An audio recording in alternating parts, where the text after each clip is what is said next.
فرح بركات.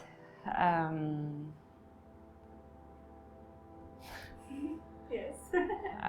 Visual artist.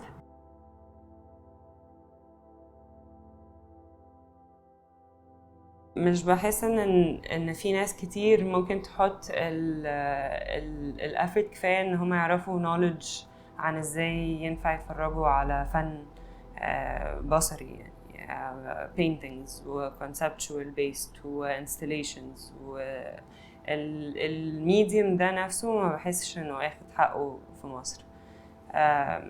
يعني في حاجات تانية ليها علاقة بفنون بحس ان هي ممكن تبقى اخده حقها اكتر في مصر، بس كاودينس ما بحسش ان في range of audience كبير يقدر بيحط اصلا المجهود الكافي ان هو يتعلم اكتر عن هو يعني ايه فن بصري او يعني ايه paintings وايه ايه البروسيس بتاعتهم وازاي بشوفهم وايه يعني الطبيعة دي نفسها، مع ان في نفس الوقت بحس ان هي حاجة علشان في مصر وفي فيجوالز كتيرة قوي غريبة بتحصل مش طبيعي، يعني كله يعني تقريبا ممكن كل يوم تشوفي حاجة مش طبيعية، بس ده اللي هو يعني كانها داتا كتيرة قوي يعني، فبحس ان هي حاجة مفروض لو عارفين نستخدمها بالعكس يعني هتبقى في حاجة creativity ممكن تبقى اعلى بكتير يعني في حاجات كناس بتبروديوس ان من الناحية التانية برضو لو في حتة مش سهل الواحد يكون بيتكلم على رأيه بكتابة او بكلام، فاعتقد ان visuals دي حاجة يعني مهمة قوي ان الناس تكون بتحاول تتكلم من طريقها، علشان يعني هي معبرة في كل الحالات وينفع تكلمي من خلالها عن مواضيع مختلفة، بس ده أكنها لغة بطريقة تانية، بس مش بحسها مستخدمة كفاية. My personal process كأن أنا ازاي هبدأ الشغل بتاعي، هبدأ إن أنا paint كتير أوي، وكان أنا I'm sketching يعني I'm only sketching حاجات زي مثلا دول، وبعدين هبدأ أشوف what's common في الشغل ده كفكرة، في حاجة معينة ممكن تبقى زي مثلا القماش المتقطع، إن بدأت أفكر في إزاي بتفكري في الأحلام او ازاي بتفكري في الميموريز بتاعتك، ازاي بتحاولي تفتكري يعني قد ايه انا عشت، بس كل ما هفضل يعني احاول افتكر حاجة مثلا كنتي بتعملي وانتي عندك 7 سنين في شهر 7 هبقى مش فاكرة، ولو بحاول افتكر حاجات ممكن ابدا احط حتت جنب بعض لحد ما اكون الميموري نفسها، فهبدا اقولك انا عملت كذا وبعدين رحت المكان ده وبعدين كنت مع كذا وكذا وبعدين هكون الميموري نفسها. بس what if memory في النص طلعت وغيرت السيكونس اوف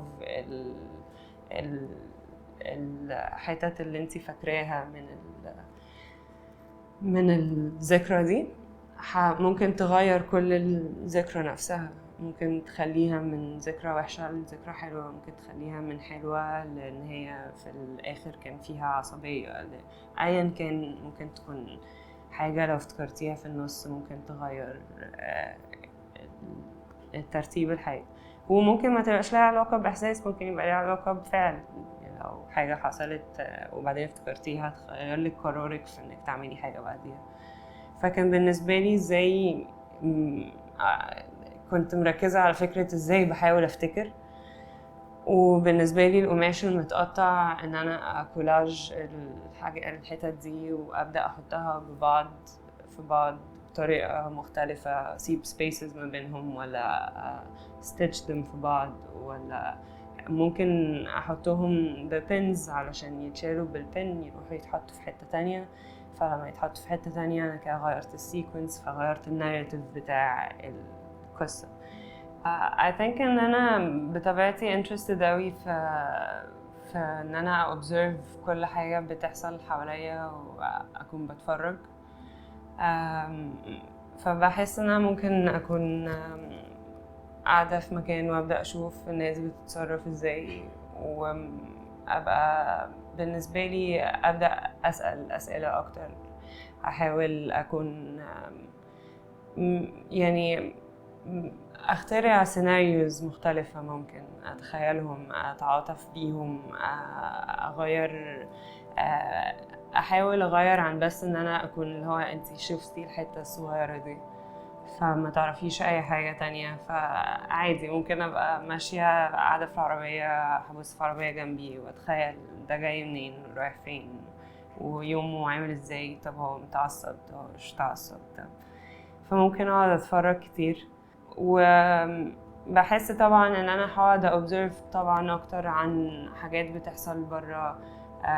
اكيد كل يعني السوشيال ميديا مثلا هبقى اللي هو بشوف ايه اللي بيحصل في بلاد تانية وتصرفات الناس عاملة ازاي برضو، وايه يعني ايه الكونسيكونسز بتاعت الحاجات اللي بتحصل.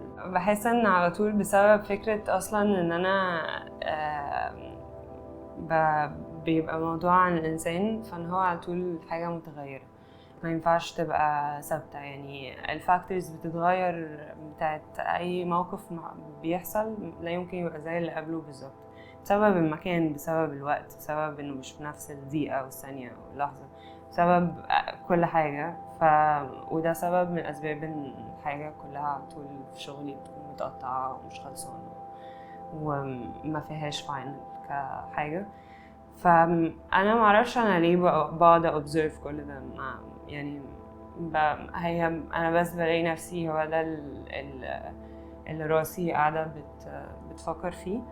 بس ممكن اقول ان لو قاعده شايفه امراض حواليا كتير هبدا اريسيرش عن mutations بتحصل جوه الجسم، وايه الديستورشن اللي بيحصل جوه علشان يبقى شكل الحاجة من بره عاملة ازاي. I'm very interested في فكرة ان الناس بتهتم ممكن بالحاجات اللي شايفاها في جسمها من بره، بس محدش قوي او مش محدش بس يعني مش حد، يعني مفيش حد هيركز قوي على كل اللي بيحصل جوه، ولون الاورجنز من جوه بقى لونها عامل ازاي، اتغيرت ازاي، وكل يعني كل اللي بيحصل جوه الجسم واحنا اللي هو قاعدين في يومنا عادي كاملينه without being considerate of ان في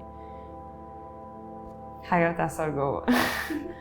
بس فساعتها ممكن ابدا اخش في فكره ان السيلز وازاي بتبقى بتعمل حاجه معينه عشان توصل ان هي بتديفورم حاجه جوه، وممكن ساعتها ابدا اشوف ريفرنسز لاجسام فيها نفس النوع الميوتيشن اللي انا بدور عليه في الريسيرش بتاعتي. وممكن يكونوا دول اللي يبداوا يبقوا الريفرنسز بتاعتي في البروجكت دي. مثلا هبدا اخد الصور دي I can distort them one way or the other، وابدا ارسم حتت منهم وبينت حتت منهم. I'd research مثلا السكين كولر لما التونز بتتغير ازاي لما حد بيكون بيموت مثلا، فالجلد ازاي بيتغير في الفترة دي من لون عامل ازاي للون عامل ازاي، وتبدأ دي تبقى ممكن تكون الكولر باليت بتاعتي في البينتينجز نفسها.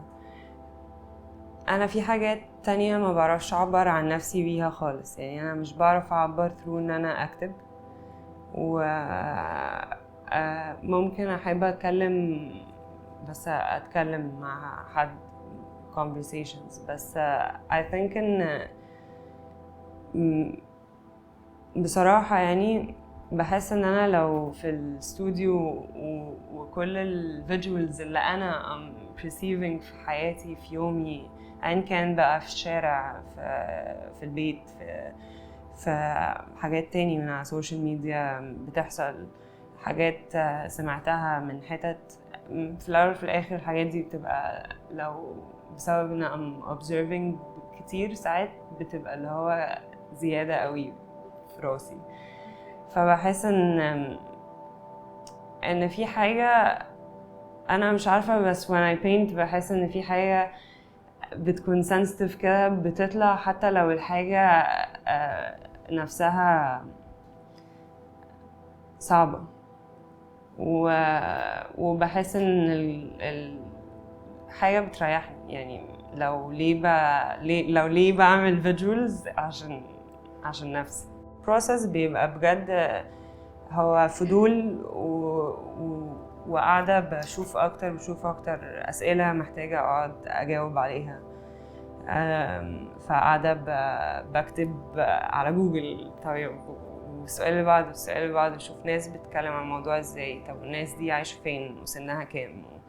بحب أقعد أشوف الحاجات دي، ففي البروسس نفسها ببقى مش بكون عارفة أنا فين قوي، بس I think إن أنا لما ببدأ أحط إيدي شوية على أنا ممكن أكون حوالين إيه أو إيه اللي أنا ماسكة فيه أو كده، ببدأ أبقى عندي وعي اتجاه الموضوع نفسه، كأن أنا بيفرق definitely، بس مش عارفة أشرح in what sense.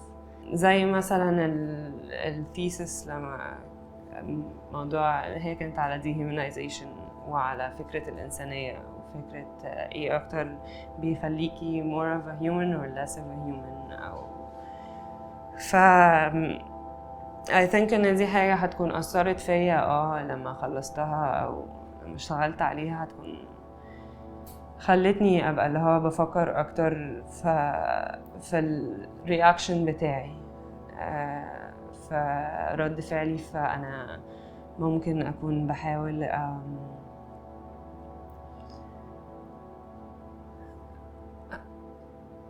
اخد لحظة اللي هو انا ايه اللي هيخليني انسانة اكتر او ايه اللي هياخد من انسانيتي، يعني مش خليني انسانة اكتر بس ايه اللي هياخد من انسانيتي او ايه اللي هيديلي ان انا لا عندي تعاطف اكتر، ايه اللي هيخليني لا مثلا. دي حاجة حاسة بسبب الريسيرش فيها، وكانت اللي هو لا كانت draining in a way، اللي هو انا قاعدة بشوف ناس تعذبت ازاي وفكرة الناس اللي بتفكر ازاي تعذب حد واللي بيتعذب ده عمل حاجة اوريدي وحشة، بس ايه يعني لو كل حد بيقعد يكمل كده، فهل كل فترة موضوع الإنسانية ده بيقعد يتاخد من شخص مثلا؟ فحاجة هتخليني أبقى عايزة يبقى عندي وعي أكتر، لأن أنا مبقاش جزء من اللوب ده.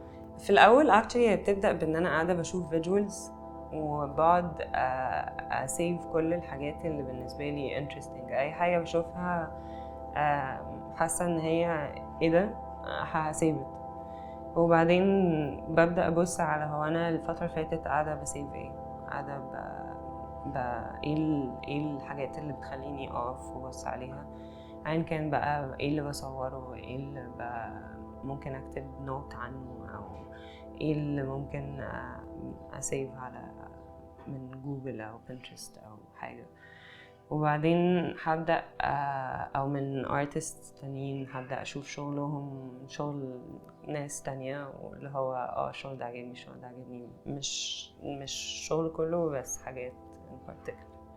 وبعدين هبدأ أشوف الحاجات دي ممكن تبقى تحت فكرة ايه، او انا ليه ممكن اكون interested في ان انا كل شوية قاعدة بباوز عند الحاجات دي. وبعدين ساعتها ببدأ أريسيرش بقى الأسئلة أو الجمل أو الفكرة اللي أنا داخلة فيها، و it takes me a while لحد ما أعرف أنا شوية إيه السؤال. وبعديها ببقى فاكرة إن أنا يعني شغالة خلاص، يعني اللي هو دلوقتي بعمل ريسيرش وباخد حاجات من هنا والانسبيريشنز من هنا وكلام، بحاول بشوف ممكن أقلبه الفيجوالز إزاي، زي موضوع مثلا السكين تونز، إن أنا أخد الجلد وأشوف الكالر باليت بتاعته. بس بتفضل فترة وهي كده، وبعدين لما بشوف شغل كله في وقت بحس إن هو ليه علاقة بيا قوي برضه في نفس الوقت.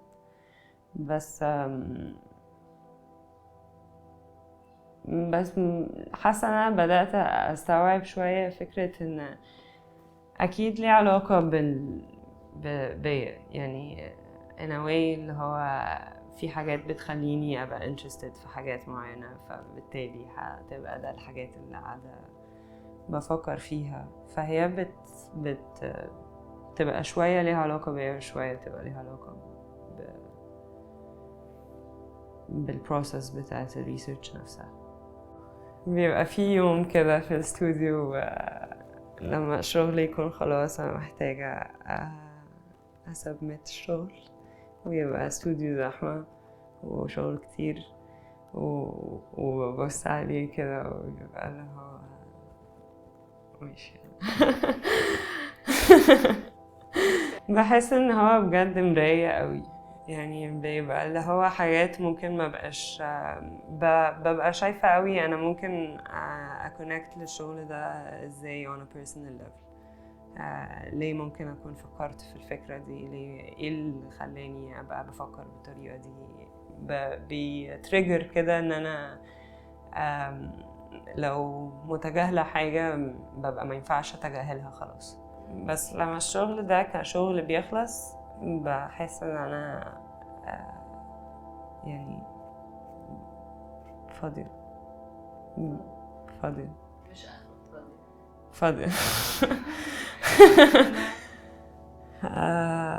فبتبقى في فترة برضو بتبقى اللي هو طيب أنا مش عارفة دلوقتي، وبيبقى كده مش عارفة أشتغل فترة وبعدين هبدأ أرجع أشتغل تاني. بس يعني دي حاجة بحاول أشتغل عليها كارتست، إن أنا مينفعش أبقى قاعدة بشتغل فترات مش مينفعش، بس يعني أشتغل فترات وفترات لأ. بحاول أبقى consistent أكتر يعني. بس هي usually كده so far يعني. إحساس الفضا usually بيجي لما البروجكت نفسها بتبقى محتاجة، لو عندي معرض ومحتاجة أعرض وطلعت خلاص الشغل وبطلت شغل عن الموضوع أو خلصت توبك أو خلصت شغل في موضوع معين، ساعتها هبدأ أحس إن فضا.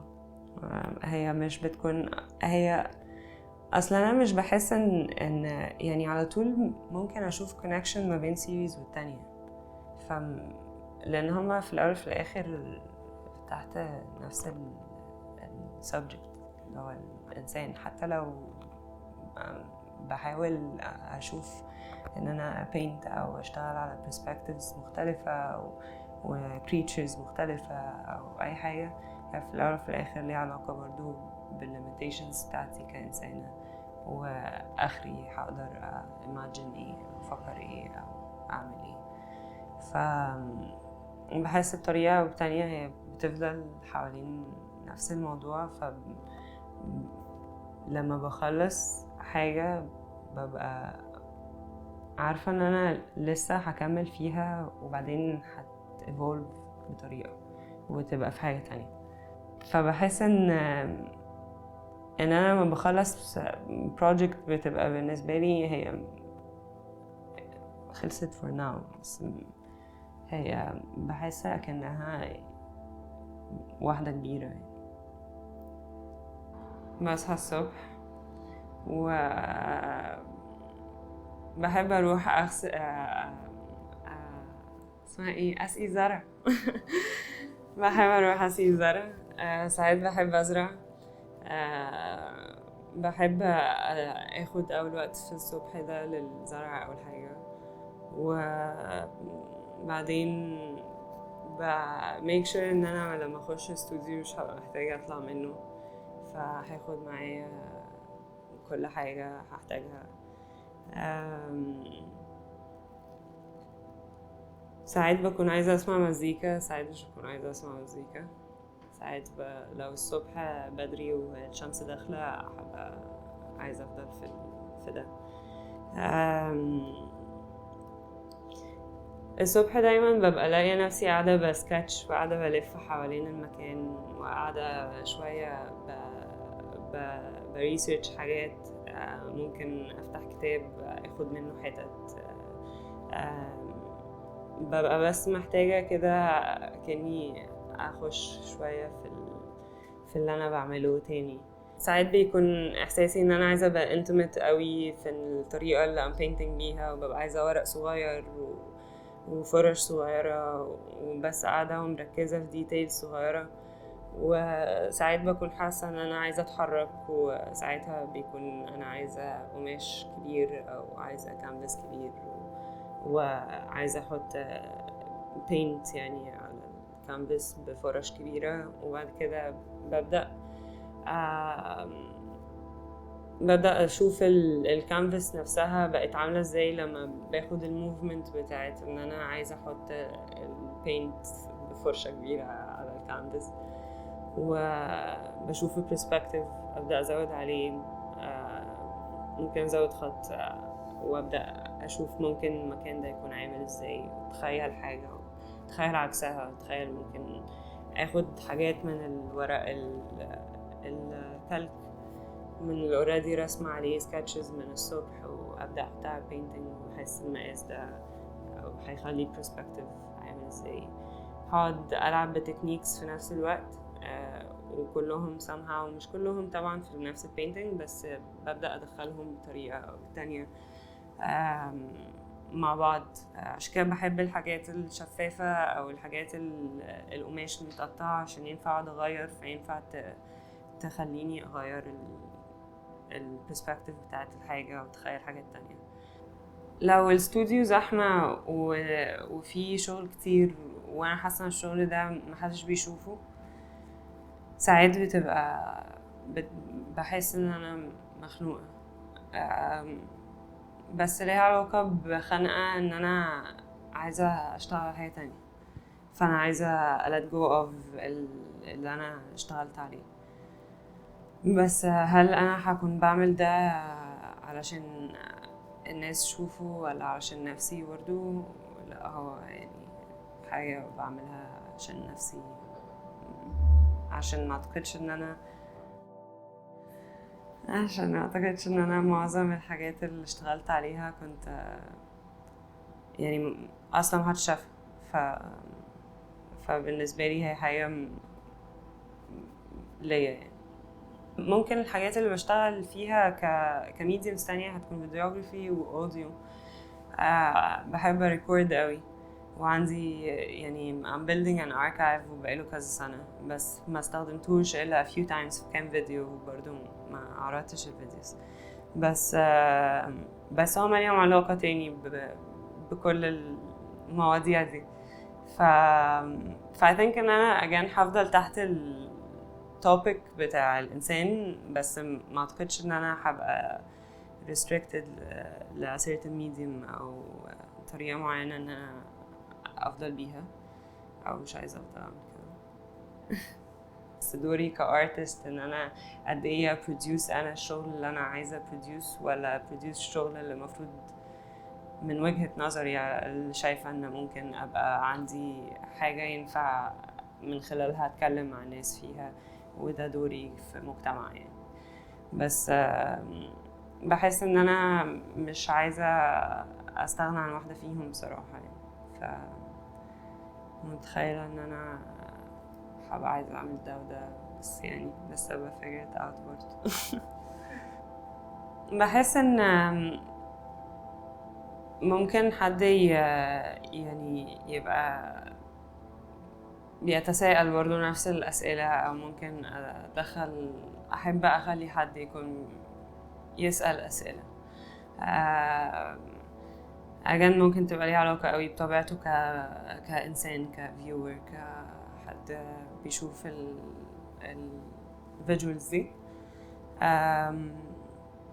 بس I think إن هي فكرة إن أنا مش بحاول أقول حاجة معينة على قد ما أنا ببقى ممكن أكون زي ما بسأل عايزة الناس تبقى بتسأل، وبحس إن في حاجة مهمة في إن الناس تكون بتسأل نفسها حاجات بتquestion حاجات ليها علاقة بالبشرية عامة يعني. و I think إن هي ليها علاقة أكتر يعني ممكن بإن هما لما بتسألي بتبقي عندك وعي اكتر باللي بيحصل حواليكي برضو، بقراراتك، بإنسانيتك، بتصرفاتك، وبرضو بيكي كشخص. يعني ممكن أكون في الحتة دي بتكلم متخيلة أكتر على لو على concept ليها علاقة ب dehumanization، بس concept ليها علاقة ب experiencing الميموري نفسها. دي حاجة بالنسبة لي بس ممكن تكون ليها علاقة برضو باللي هو تسألي نفسك أكتر عن قد إيه انتي فاهمة نفسك، عارفة نفسك، عارفة تكونكت كل حاجة، أو هل البرسبكتيف اللي بتاخدي منه كل حاجة هو ده بس، ولا في حاجات تانية ممكن يتبص لها بطرق مختلفة. I think إن هي ليها علاقة بإن أنا بجد بحب الحاجات لما تكون مفتوحة، لأن هي ينفع تتكلمي فيها، مش إنك ما تبقاش خلصانة يعني.